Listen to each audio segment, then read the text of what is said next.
Hello दोस्तों, आप सभी को स्वागत है आपके अपने इस प्यारे से YouTube channel SLD educational academy पे।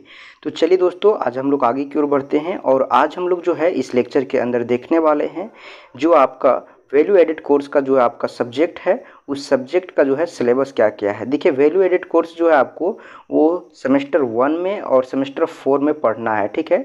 और इसका जो है कंप्लीट एनालिसिस जो है वो हम लोग पहले कर चुके हैं, तो वो वीडियो अगर आप लोग अभी तक नहीं देखे हैं तो ज़रूर जाकर देख सकते हैं। आपका जो है वो प्ले लिस्ट में अवेलेबल है। तो इस वीडियो के अंदर हम लोग देखने वाले हैं कि वैल्यू एडेड कोर्स के अंतर्गत जो है आपका वो कौन कौन सा सब्जेक्ट दिया है और साथ ही साथ जो है उसका सिलेबस क्या क्या है, ठीक है। देखिए, ये जो पेपर है वो आपको सेशन 2023 से 27 जो आपका सेशन है उसमें आप लोग को पढ़ना है। FYUGP के अंतर्गत जो आपका न्यू एजुकेशन पॉलिसी आया है उसमें, ठीक है। टोटल जो है आपको 2 बार पढ़ना है, ठीक है। एक सेमेस्टर 1 में और एक सेमेस्टर 4 में, ठीक है। सेमेस्टर 1 में आपको टोटल जो है वो 4 पेपर दिया हुआ है, ठीक है। एक है आपका अंडरस्टैंडिंग इंडिया, दूसरा है health and wellness, yoga education and sport and fitness, ठीक है। उसके बाद फिर global citizenship education and education for sustainable development, एक है आपका कम्युनिटी एंगेजमेंट सर्विस, ठीक है। तो ये 4 पेपर है आपका। ये 4 पेपर में से जो है किन्हीं 2 पेपर को जो है वो आपको सेलेक्ट करना है और सेमेस्टर 1 में पढ़ना है। उसके बाद आप सेमेस्टर 4 में जाइएगा तो एक आपका पेपर जो रहेगा आपका एनवायरमेंटल स्टडीज, ये कंपलसरी पेपर है, तो इसको पढ़ना है। तो देखेंगे आज हम लोग कि जो है ये आपका 4 पेपर, उस पेपर का जो है वो आपका सिलेबस क्या है।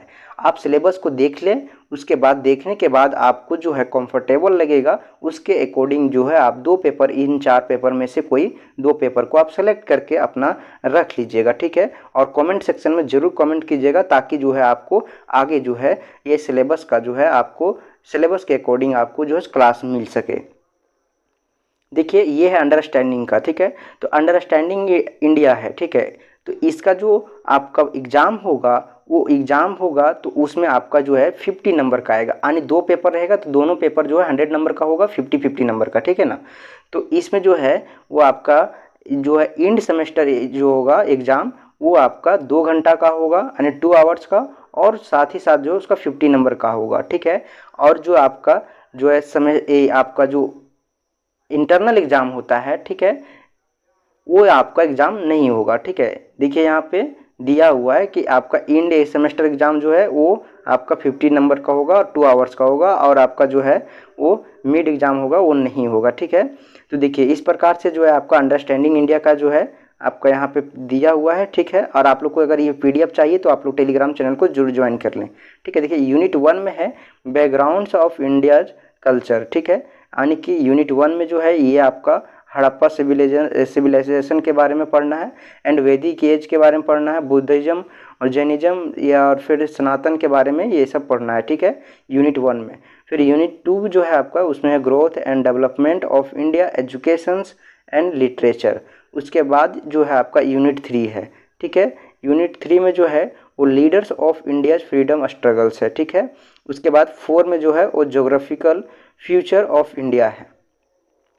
फिर हम लोग देखेंगे तो आगे की ओर जो आपका यूनिट 5 है वो है द पीपुल ऑफ इंडिया, ठीक है। आपका यूनिट जो है वो 6 है इंडियन कॉन्स्टिट्यूशन, ठीक है।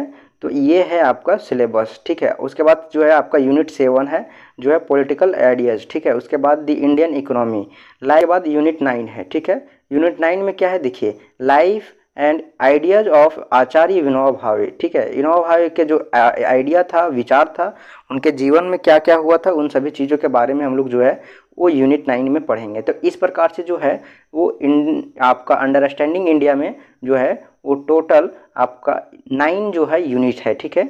उसके बाद देखिए यहाँ पे जो है कुछ बुक का जो है सजेशन दिया गया है कि आप जो है इस के पढ़ने के लिए, इस सिलेबस को पढ़ने के लिए आप जो है कौन कौन बुक को जो है वो ले सकते हैं, सजेस्ट किया है, ठीक है। अब आगे बढ़िएगा तो health and wellness yoga education का है आपका सिलेबस। देखिए ये जो है आपका ये है आपका यूनिट 1 में हेल्थ एंड वेलनेस। उसके बाद देखिए यूनिट 2 है फूड एंड न्यूट्रिशन। उसके बाद ये है यूनिट 3 योगा एजुकेशन। उसके बाद यूनिट 4 जो है स्पोर्ट्स एंड फिटनेस, ठीक है। तो इस प्रकार से जो है आपका 4 यूनिट है। ये रहा आपका यूनिट 4 का तक, ठीक है। और ये रहा आपका सिलेबस जो है आपका, ये रहा जो है आपका सिलेबस आपका health and wellness, yoga, education and sports का, ठीक है।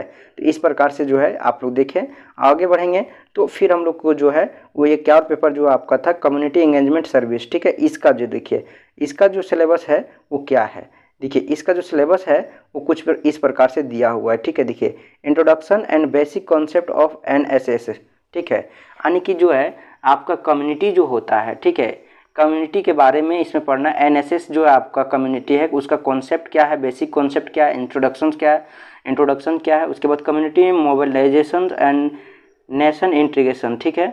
इन सभी चीज़ों के बारे में आपको पढ़ना है। देख लीजिए, इस प्रकार से यूनिट 3 है। उसके बाद फिर यूनिट 4 है entrepreneurship development, youth development programmes all in India. उसके बाद फिर देखिए इस प्रकार से जो है इसमें भी जो है वो 5 यूनिट है टोटल, ठीक है। कम्युनिटी इंगेजमेंट में जो है आपका वो आपका 5 यूनिट है, ठीक है। फिर आगे बढ़ेंगे तो हम लोग देखेंगे आप जो है वो जो आपका 4 जो आपका सब्जेक्ट है वो क्या है, 4th नंबर सब्जेक्ट में global citizenship education and education for sustainable development, ठीक है। ये देखिए इसमें क्या है, वैश्विक स्तर पर जो होगा वो उन सभी चीज़ों के बारे में इस पेपर में आप लोग को पढ़ना है, ठीक है। देखिए 4th पेपर में जो है आपका वो आपका सिलेबस क्या है। देखिए 4th पेपर का जो सिलेबस है वो कुछ इस प्रकार से दिया हुआ है, ठीक है। यहाँ से देखिए कोर्स आपका जो है कंटेंट, यहाँ पे यूनिट 1 में दिया हुआ ग्लोबल सिटीजनशिप एजुकेशंस, ठीक है। उसके बाद global citizenship sustainable development unit 3 है। उसके बाद theory of world state, one world, उसके बाद ग्लोबल विलेज, ठीक है। उसके बाद फिर ग्लोबल पीस एंड सिक्योरिटी, उसके बाद UN यूनिवर्सल डिक्लेरेशन, उसके बाद ग्लोबल चैलेंजेस, ठीक है। तो इस तरह से जो है आपका 7 यूनिट दिया हुआ है 4th पेपर में। तो ये है आपका टोटल सिलेबस, ठीक है। और से अब जो है वो अपने अनुसार से जो भी पेपर आपको अच्छा लगे, कंफर्टेबल लगे, उसके अनुसार से आप रख सकते हैं 2 पेपर को, ठीक है। और वो 2 पेपर का आप लोग को स्टडी करना है, ठीक है। तो आप लोग जो है जो पेपर रखिएगा वो पेपर जरूर बताइएगा, ताकि जो है आपको इस यूट्यूब चैनल पे आपको क्लास मिल सके। तो धन्यवाद दोस्तों, हमारे साथ इसी तरह कंटिन्यू बने रहें, ताकि जो है आपको कुछ भी जो रिलेटेड आपका इन्फॉर्मेशन हो और भी जो आपका क्लास हो ताकि मिल सके। तो एक बार फिर आप लोग को बहुत बहुत धन्यवाद। फिर हम लोग